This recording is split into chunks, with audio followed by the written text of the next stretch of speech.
தம் கிருபை பெரிதல்லோ என் ஜீவனிலும் அதே இம்மட்டும் காத்ததுவே இன்னும் தேவை கிருபை தாருமே இன்னும் தேவை கிருபை தாருமே.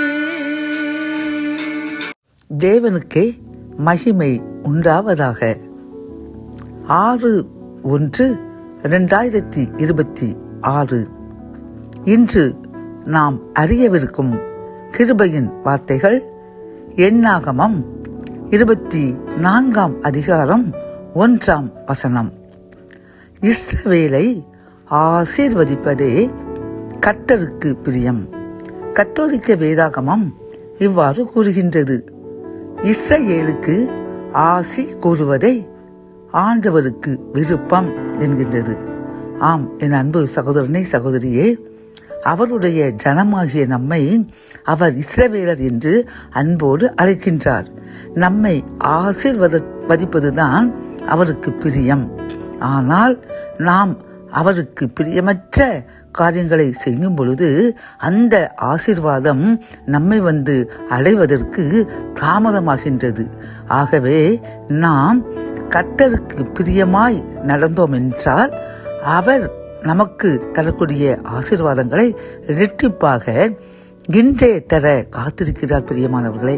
ஆகவே இந்த புதிய வருடத்தில் நாம் கர்த்தருக்கு பிரியமான காரியங்களை மட்டுமே செய்வோம் என்று தீர்மானம் பண்ணுவோம்.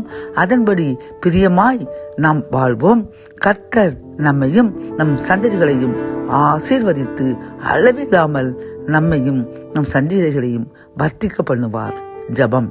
என் அன்பு தகப்பனே, இந்த கிருபையின் வார்த்தைகள் மூலம் இஸ்ரவேலராகிய எங்களை ஆசீர்வதிப்பதே உமக்கு பிரியம் என்று நாங்கள் அறிந்து கொண்டோம். அப்பா, உமக்கு பிரியமற்ற காரியங்களை செய்து எங்கள் ஆசீர்வாதத்திற்கு நாங்களே தடையாக இருந்த அந்த நேரங்களுக்காக மன்னிப்பு கேட்கின்றோம். மன்னித்துக் கொள்ளுங்க. உமக்கு பிரியமாய் இனிமே நடப்போம் என்று நாங்கள் தீர்மானிக்கின்றோம். அதை ஏற்றுக்கொள்ளுங்க. அதன்படி வாழ கிருபை தாங்க.